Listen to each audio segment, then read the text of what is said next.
Welcome to another episode of Unauthorized and Explicit Readings.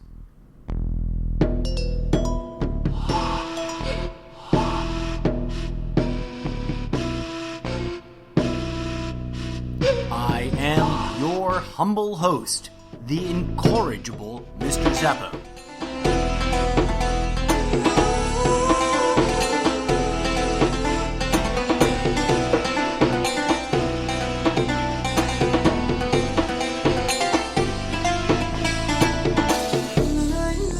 Joining me today as I take a look at a particular passage, mostly for shits and giggles, and then comment on some very interesting language in and around a particular passage from the New Testament.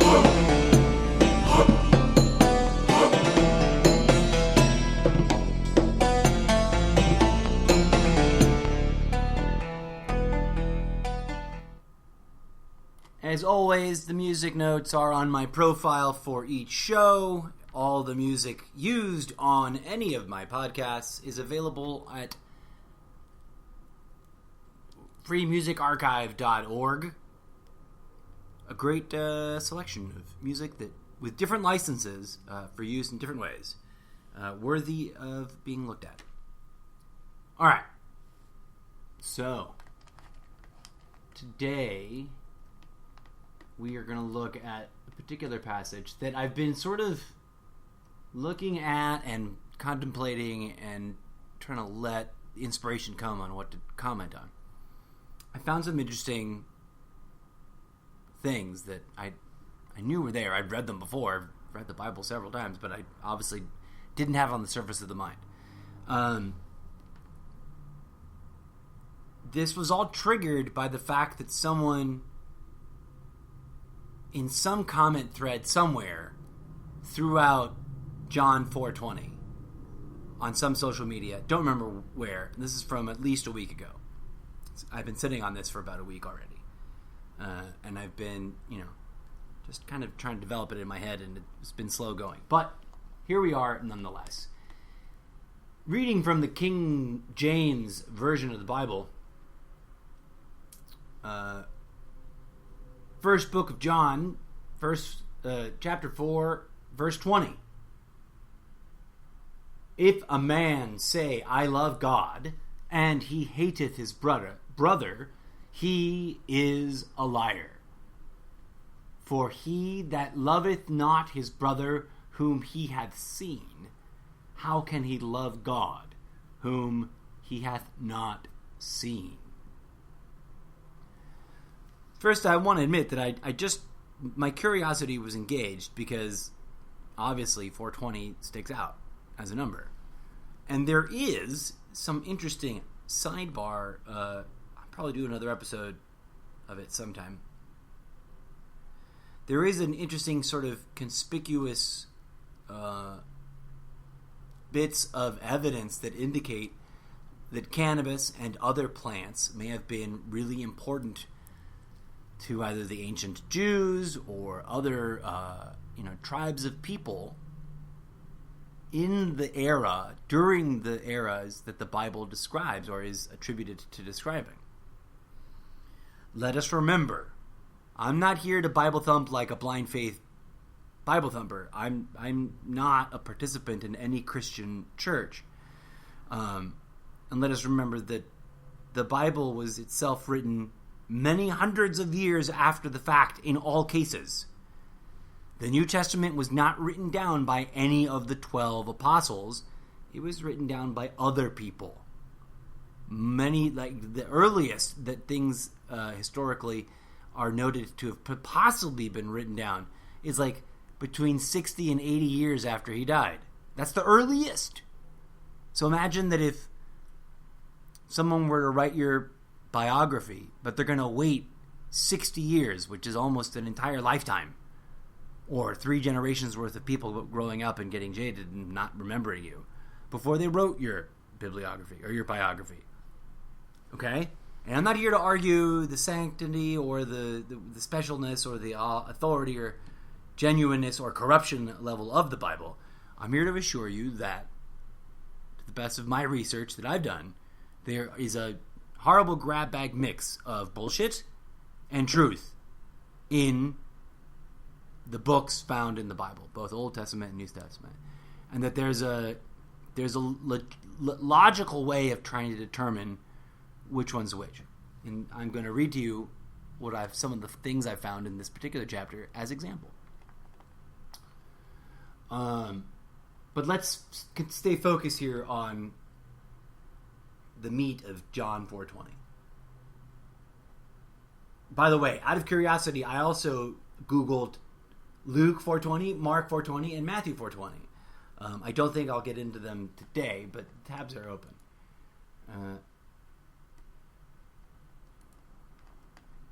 I don't think any of them have any direct reference to cannabis, which is, of course, would be extra ridiculously cool if it were so. But it's not, apparently. But there are some interesting things here found in this chapter beyond that, which they talk about. And the very statement itself should not be underestimated. So let us continue with just the fact of it. What does it mean? What is it trying to say? Why do I have an opinion on it? And what can we unpack from this statement? Why do I have an opinion on it? Well, to give you the breakdown as quick as possible, I've rambled about it in previous episodes, but I was a serious Catholic that took the Bible very literally for a period, and then also very figuratively, but spiritually speaking, for a period, and tried to be a true believer in the Catholic Church. So I went through my, late elementary, junior high, and high school phases of my youth in deep study of the Bible and constant reading of it. I read it like someone rereads Hitchhiker's Guide or the Harry Potter books. And I'll tell you what, to this day, I haven't encountered anybody that has a better argument about what can and cannot be said about the Bible. The idea that it is the absolute Word of God, complete nonsense. And that is, in fact, symptomatic and emblematic of the very hijacking that I talk about intertwined in all my podcast series. And I'll lay it out for you right now, for those of you who don't know, who are tuning in for the very first time, perhaps. I'm not reading from the Bible because I belong to any Christian sect or church or denomination. I'm reading from the Bible because I think it is a container that has been fucked with. And it was supposed to contain these gems of ancient mystic wisdom, and it has been fucked with over the 2,500 years, or 2 and some chump change thousand years since we nailed Jesus to a cross, in order to control people. Religion is currently, while it has many wonderful, fuzzy, lovey-dovey examples of goodness that it can be possible of doing and capable of doing, all religions are currently mind control devices and are hijacked by the corporate war profiteers, and have been since before the King James version of the Bible was published by King James of England. And that, while that is not my own thesis originally, it is integrated and woven in, that statement, into my big meta-thesis about what's really going on in the universe. But I digress. If a man say, and there should be quotes here instead of just a parentheses, but they had different grammar back in the day. If a man saith, or say, as I've seen both, I love God, comma, and hateth his brother, comma, he is a liar, colon. Let's stop there. If a man say, comma, I love God, comma, and hateth his brother, comma, he is a liar. Why would this be in the Bible, especially in the New Testament, as part of the unpacking of Christ's teachings? Well, I'm sure that plenty standard, old school, taught by other Christians have pontificated about this. Pardon the term. That's very Catholic of me, pontificated. Mostly only nerdy Catholics will get that. But let me give you the postmodern mystic understanding of what is. So set aside whatever you've heard in whatever Catholic church or Christian church of whatever flavor or variety. And let me give you the, what is sort of at the center of my brand. Let me give you what I think might be a postmodern mystic interpretation. Before we open up to the rest of the chapter. He, man, is a liar if he can say these two opposites. If he can say, I love God, but be willing to kill someone else, which is equivalent to hating your own brother. Right? Because what is invoked by brother? What brother in the Bible first hateth his own brother? Oh dear, biblical scholars. Ding, ding, ding, ding, ding, ding, ding, ding, ding. Anybody who raised their hand and shouted out Cain and Abel gets gold stars. Or green leafy stickers, whichever one you like better. So, Cain and Abel. What do we know about Cain and Abel? Well, Cain kills Abel. Why? We're not sure, are we? Am I going to go dig it up for you now so I can spoon feed it to you? No. I'm going to say if you like books and if you like mysteries, go and dig up your Bible and read Genesis and Cain and Abel. That's a whole nother episode, folks, which I will be preparing down the pike. Why am I punting this to you? Because I want interested, avid listeners who've done a little bit of their own reading on Cain and Abel before we even get to it. Because I got a whole thing to unpack on what my thoughts on what Cain and Abel are. Or is. What it means. What that story means, why it's in the Bible. But let's just sort of, to borrow from Christianity, let's look at it from our perspective now. This is why I say it's postmodern. Let's say, forget it's the Bible, forget Christianity never existed. Today, God opens up his microphone inside everyone's ear and says that sentence. How would we come to terms with it now, in our postmodern context of all this crazy that we live under? This oppression, this endless warfare, this culture of greed and shallowness, and this culture of acquisition and power and subservience and inequality and racism and hate and xenophobia and genocide. How do we understand this? Because we see a lot of people saying they love God. Sorry, this tends to backfire. I can postulate theoretically that let's set aside all Christianity, pretend it never happened. But then we have to invoke it too, because what does Christianity do? Talk about loving God a lot. Our very own leader of the first world, the Drumpf Meister himself, waves the flag occasionally, not very consistently does he do this, but he claims to be a Bible-loving Christian who loves the Bible better than any other book in the world, except maybe his own, art of the deal, which it has been shown he had very little to do with in writing. Some following it around for a while and then wrote it for him, and that he didn't ever really sit at a computer and type. They all say that they love God. No offense, I support the human individuals with unconditional love myself. I'm not trying to be judgy or hatey at them, because it would be a hypocrisy, and I would be myself the kind of liar that God is warning us of.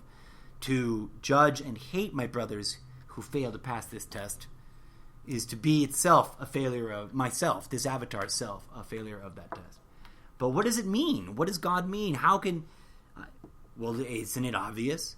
There are people out there who are praying to God as they load their bullets into their guns and, once more into the breach, my friends, go to war.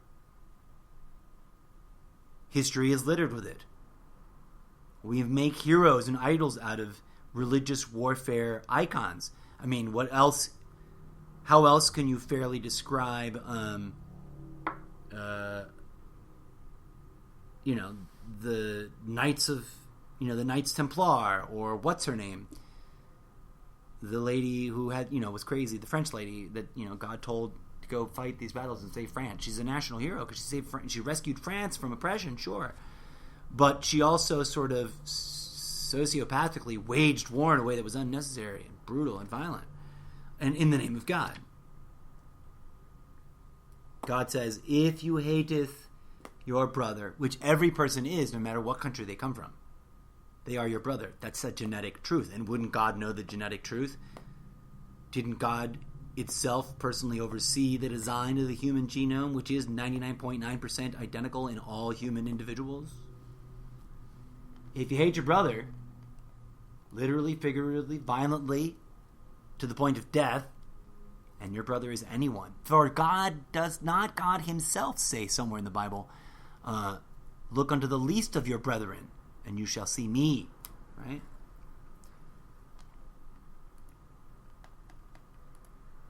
I propose to you, my dear listeners, that this is at the very heart of all of our problems, of our societal ills.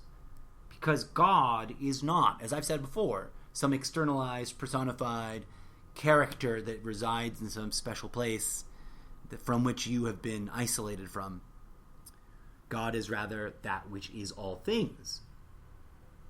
Right? Because for the man that does not love his brother, to kind of put this into English instead of Shakespearean, for the man that does not love his brother, who he can see and be with, how can he love God whom he is yet to see, who he has not been with yet? Whoa! Didn't I just say God wouldn't be divided from us? Isn't the lie is that God is divided from us? Yes, the lie is that God is divided from us. And John was writing things. John 4:20 was writing things, and God may have been channeling through that particular author the message that God is everywhere. Let's see. Let's open up. Let's see if I'm crazy or if there's some concurrence here. Viewing full chapter. Boom.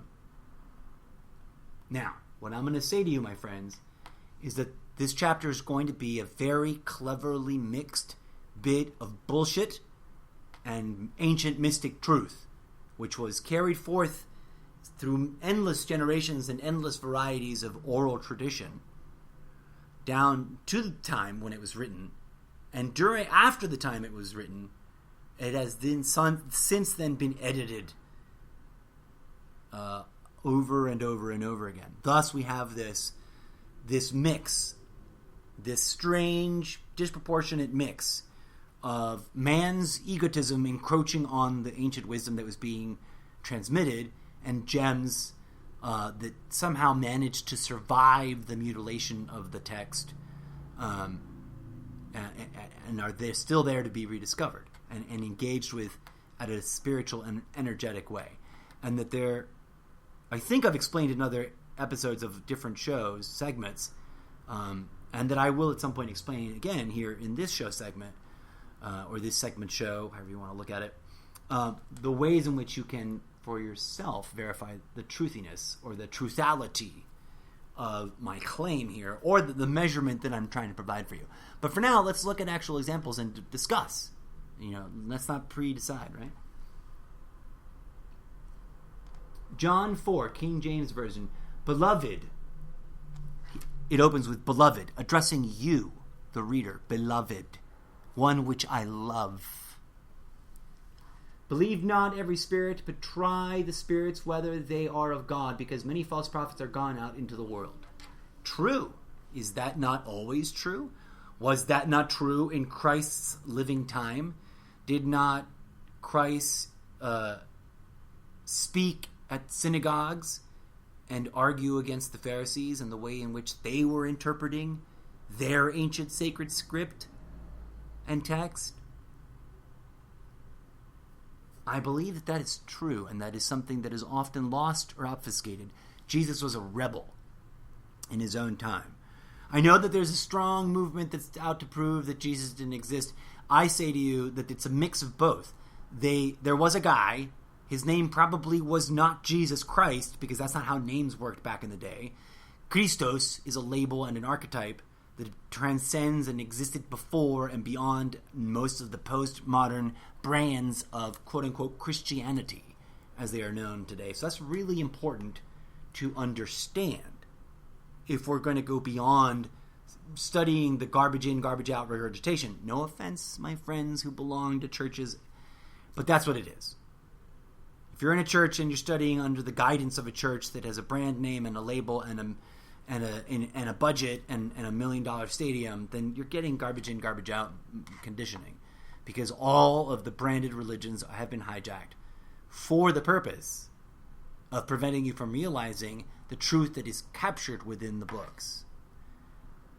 Why? Because those that oppress us don't want us to realize the shit that God would really say to a writer if and when he could inspire someone to speak such message to others because of the dilemma and the problems that they face in their time. Mm-hmm. Why would the system want us not to be able to comprehend that? Because comprehending that message would then render their oppression of us moot and dead, game over. An enlightened people cannot be oppressed. Therefore, we are not enlightened, right? Because we are oppressed. And while some individuals, like Christos, the man we call Jesus Christ, may have been approaching an enlightenment to the point of beginning to embody and live out the enlightenedness and to speak from a divine inspired place, the state has what does the state do? Marginalize, kick out of the country, and or assassinate. But I digress. There are, as we know, today in contemporary times, as there was in Christ's time, and in the time of the beginning of his church, which is really what the Gospels are. The Gospels are not so much Jesus' teachings directly preserved by those who learned them from Jesus. They are historians of a later date trying to piece together that which they can sort out from oral tradition and some, letters that were shared by the founders of the church after they sort of, quote-unquote, founded Christ's church after he was killed. Okay? Many false prophets at the time. You can look around right now and see many false prophets, both under the Christian brand and under the non-Christian spirituality brand. People just taking your money to almost teach you the truth.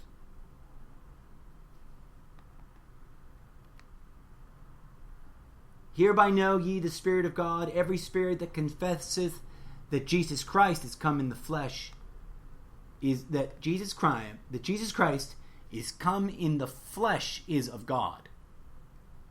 That's a confusing sentence, and I bet that the sort of newer adaptations of this is even more ambiguous or more pointedly misleading. But let's get through some of this, Shakespearean language. And every spirit that confesseth, this is John 3, that confesseth not that Jesus Christ is come in the flesh is not of God. And this is that the spirit of Antichrist, whereof ye have heard that it would come, and even now is already in the world. Wait, so right nowadays, most Christians who aren't academic students of their own text would say that we are to be on the vigilance for the coming of the Antichrist in the future, because they will bring about the Armageddon, right? But here it's talking about the Antichrist, which is spirit, not a person in body flesh, is already in the world. All right, let's not get caught up in it just yet. We'll unpack it all. I might have to go 2 episodes on this. I haven't done that in a while. I'm supposed to do shorter episodes, and I'm already 20 minutes left. Verse 4, ye are of God, little children, and have overcome them, because greater is he that is in you than he that is in the world. Who is in you? Well, a Christian would dutifully say Christ.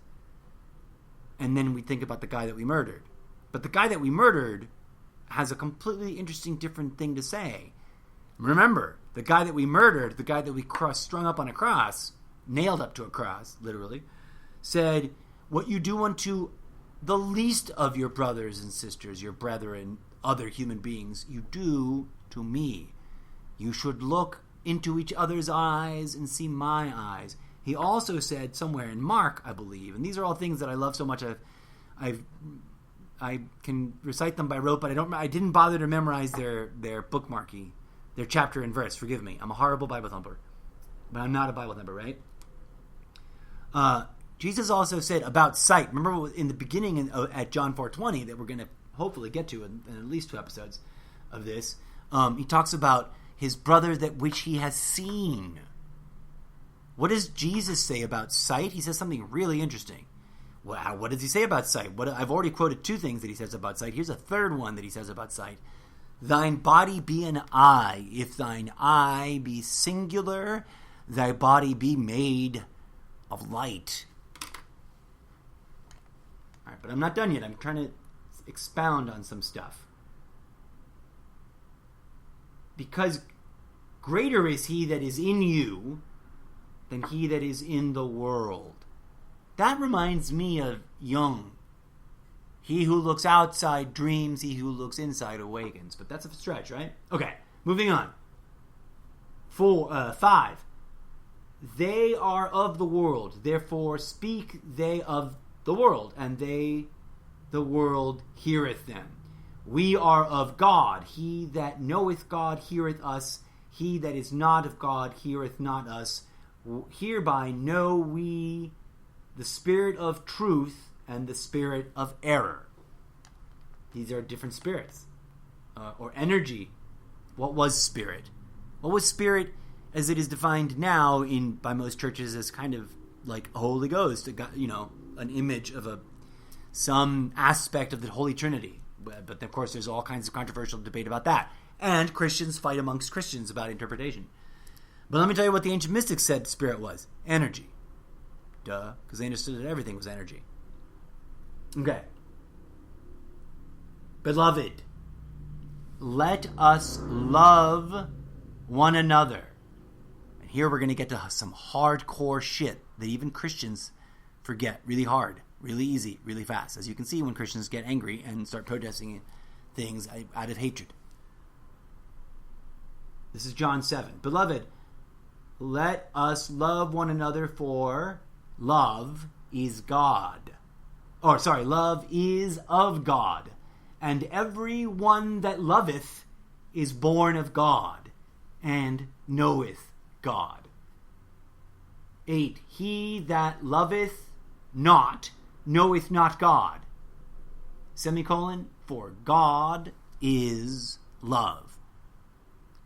I hate to break it to you folks, but every religion has that in there. And yet here we are in a crazy, fucked up world where Muslims are killing, Buddhists are killing, Jews are killing, Palestinians are killing, everybody's killing, Hindus are killing, everybody's killing. But in everyone's religion, somewhere, everywhere around, God is love, love is God. To know God, you must love each other. Not just each other like your mom and your dad and your brothers and sisters and your boyfriend and your girlfriend and your babies, but everyone. Because he who hateth his brother and says that he loves God is a liar. And guess what? You and whoever, pick anybody on the other side of the planet, are brothers and sisters. 9. In this was manifested, mind you, the Bible uses the terms of manifestation, manifested. In this was manifested the love of God towards us, because that God sent his only begotten Son into the world that we might live through him. Now this is where they get you on the guilt thing.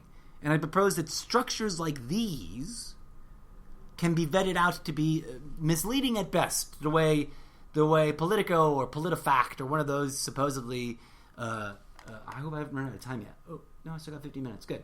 One of these organizations might say that they are unbiased and nonpartisan, and that they are just verifying the factualness of a statement of a politician running for office. Well, I propose to you that we need to do that with the Bible in a really new way, in a really dramatic way. Coexist, all the religions are different cultural, ideogrammic, ideologic, attempts to capture the divine message. The divine message originates from no culture. The divine message originates from source. What does the Bible have to say about source? The bit about his only begotten Son.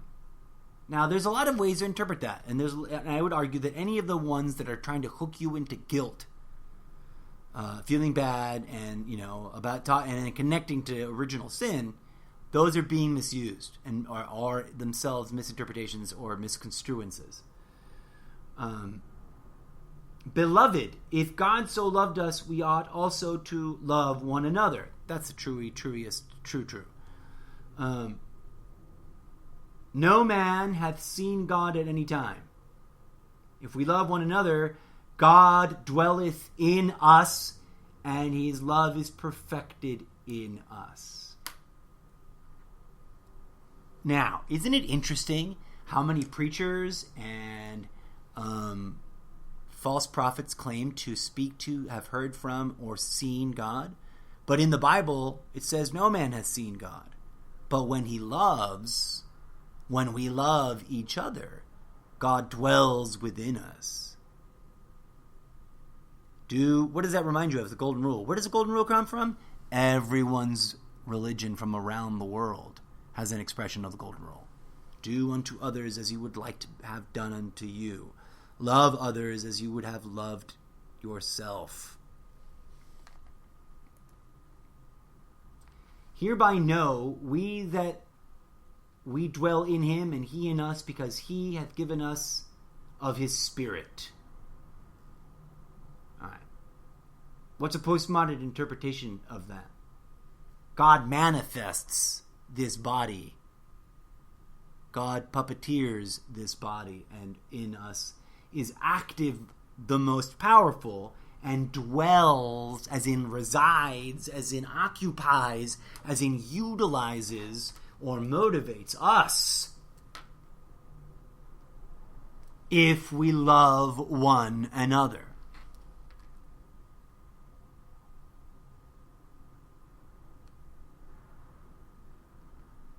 And we've seen and do testify that the Father sent the Son to be the Savior of the world.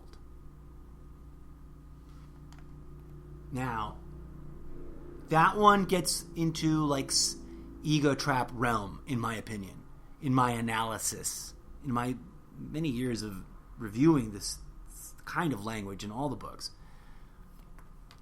Because the moment you make one person more special than any other person, you then elicit or sort of implicitly require the denial of the unity amongst us all in divinity. Why would Jesus say, I am in you and in your brothers and sisters, if he's also special and separate and alone and separate from us? That doesn't make sense, right? Well, I believe that, throughout the many times that it's been edited and revised, there's been an attempt to sort of inculcate this distraction away from the self-liberating actualization of God dwelling in us, as opposed to up there on a throne made of gold in heaven that is behind gates that we have to pass a test to get into. Although, ironically, I do talk about how this is a test, but it's not about going over there somewhere as a special reward. The test is purely in and of itself like the acceptance of all that has happened.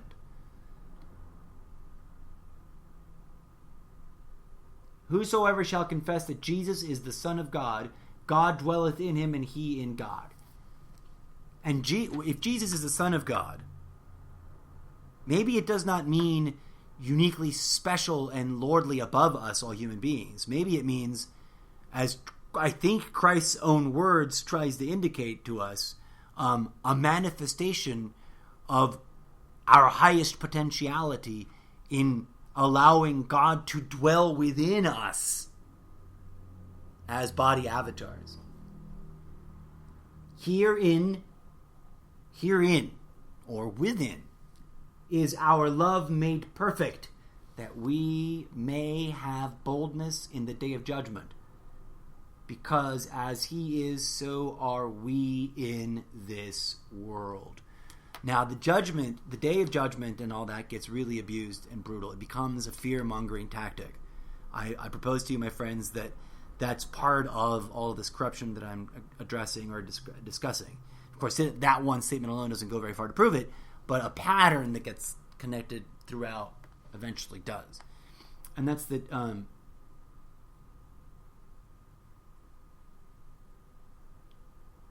words like judgment in their original context indicated something else other than God's going to punish you.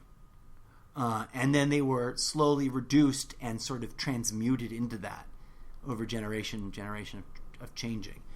Just the way, for example, today our very president insists that and is fabricating from falsity to truthhood the statement that Russia is just a ruse and a made-up accusation that is completely unreal.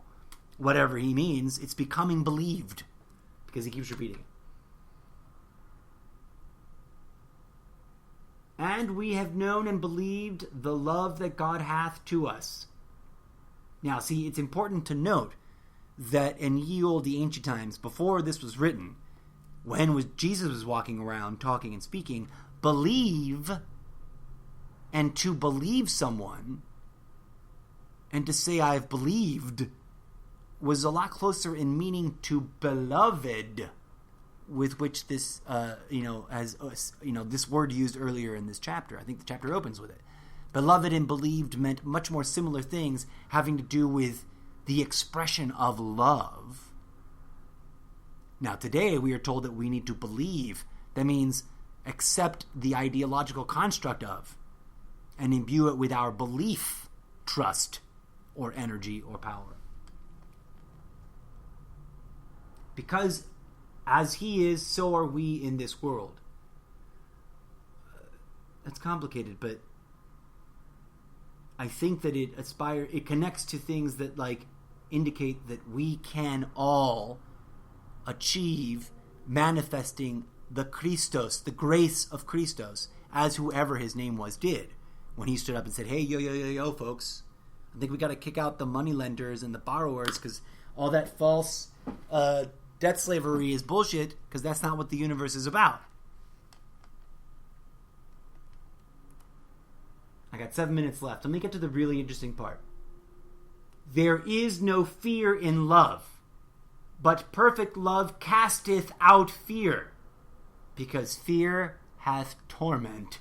He that feareth is not made perfect in love. How do most preachers of any religion today approach their audiences? With fear-mongering. Something that right here, in this particular book of this particular religion, it is spoken and it is described as something that God and that love would never use. Because God is love. Why would God ever use fear? So I'm not crazy when I tell you that yes, fear-mongering and warmongering are all over the Bible, but that is evidence of mankind's self-corruption. We're an ego-addicted species.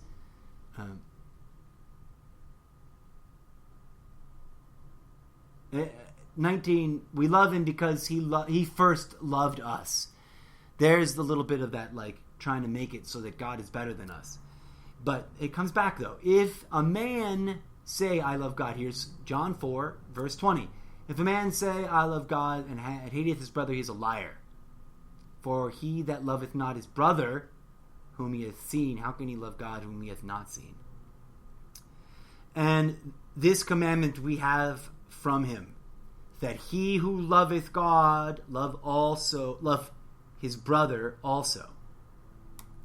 In other words, any person that truly does love God doesn't speak or pledge or claim to love God or announce or make a special statements about it. He just is busy loving his brother, his brethren, his beloved, his family. And given the postmodern understanding that we, the human species, are all one family, and each of us no more different than any one from you and your cousins, and that the previous notion of race was engineered by white, rich, powerful, supposedly Christian men in order to subjugate, subdue, and enslave people of darker skin colors, pigments, just because they weren't living quite as a crazy and neurotic and, quote-unquote modern life as they themselves were, the rich and white powerful Christians. This kind of thing is all over the Bible. God is love. It's all over the sources for Sufism. Rumi says it in his own way. God is love. Buddhism addresses it in its own terms. Every religion strives towards some explanation of this.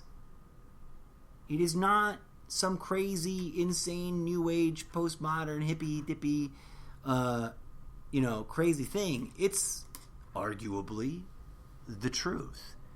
There. Now, if that is so, then why does God let horrible things happen, and why does God let wars happen? In terms of letting them happen, it is because God is not our overlord. God is not our caregiver.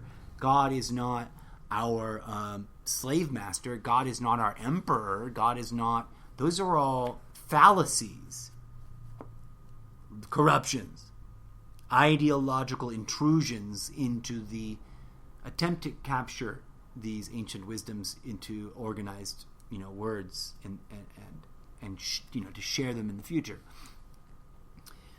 God is the love between you and those whom you choose to love. And as soon as you get on that tip, on that bandwagon, on that wavelength, you realize that there is no end or boundary or label or limit to love itself. It is a boundless frequency. It is source. John 4:20 helped us understand that right now, here and today, even in the King James Version. And I'm sure that in Worsley, where I could make a whole episode comparing King James to some really, really new and very, very Christian Bible, and show you the evidence that just in the 100 years from King James, several hundred years since King James printed that edition of the Bible, there's been a lot of mucking about with the words. But the gems are still achievable, and they're still there. One of the reasons I love King James is that I have a theory that not only is it true that there's another theory that says King James asked Shakespeare to edit and manage the project of producing and compiling and editing and making the King James version of the Bible the most beautiful to read, because at that time Shakespeare was one of the most revered wordsmiths, living wordsmiths. And I think that's true, and I think that Shakespeare was, in his own way, some form of prototypical, sort of closet spiritualist.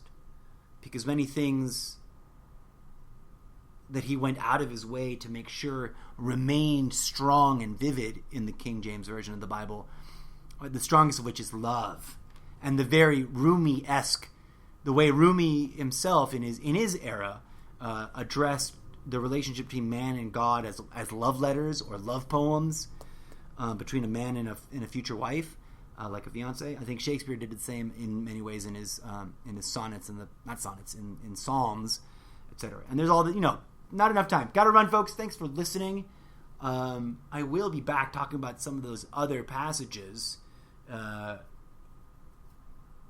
I hope you enjoyed this crazy plunge into the Bible.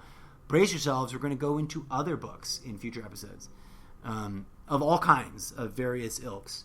And like I've said before, if you've got suggestions, throw them at me. May peace, love, and grooviness be with you.